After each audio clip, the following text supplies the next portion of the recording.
அனைவருக்கும் வணக்கம். நம்ம சேனலுக்கு உங்க எல்லாரும் அன்போடு வரவேற்கிறேன். இன்னைக்கு டாபிக் என்னன்னு பாத்தீங்கன்னா மரு. இதுல என்ன பார்க்க போறோம் அப்படின்னா தமிழக ஊர்களின் மரு பெயர்கள் என்னென்ன அப்படிங்கறத நம்ம இன்னைக்கு தெரிஞ்சுக்க போறோம்.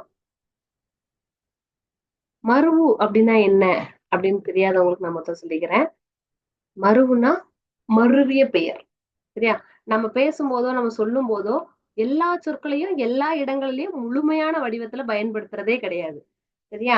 நம்ம அதெல்லாம் எப்பவுமே கொஞ்சம் ஷார்ட் ஃபார்ம்ல வேற ஏதாவது ஒரு ஃபார்ம்ல தான் சொல்லுவோம் இல்லையா? அந்த மாதிரி சொல்லப்படுற சொற்கள் தான் மரு. இந்த மாதிரி நம்ம கரெக்டா எழுதும் போது எவ்வளவு அழகா எழுதுவோமோ அந்த மாதிரி சொல்லாம சில சொற்களை மட்டும் நம்ம பாணியில சொல்லுவோம் இல்லையா?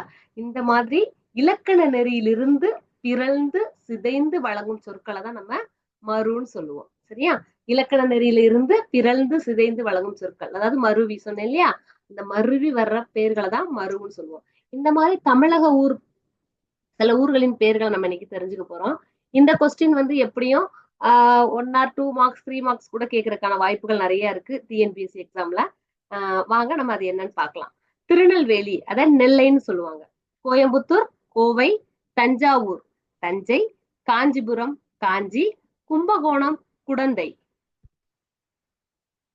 புதுக்கோட்டை புதுகை, நாகப்பட்டினம் நாகை, புதுச்சேரி புதுவை, திருச்சிராப்பள்ளி திருச்சி, திருவாரூர் ஆரூர், உதகமண்டலம் உதகை, கன்னியாகுமரி குமரி, மன்னார்குடி மண்ணை, செங்கல்பட்டு செங்கை, மயிலாப்பூர் மயிலை, சைதாப்பேட்டை சைதை, விருதாச்சலம் விருதை, கள்ளக்குறிச்சி கல்லை, மாமல்லபுரம் மல்லை, உறை உரந்தை, வண்ணார்பேட்டை வண்ணை. இந்த மாதிரி அடுத்தடுத்த காணொளியில நம்ம டிஎன்பிசில நியூ சிலபஸ் என்னென்ன விட்டுருக்காங்க அப்படிங்கிற முழு சிலபஸும் நம்ம தெரிஞ்சுக்கலாம். அதுக்காக இந்த சேனல் இதுவரைக்கும் சப்ஸ்கிரைப் பண்ணாம யாராவது இருக்கீங்களோ சப்ஸ்கிரைப் பண்ணிக்கோங்க. நன்றி.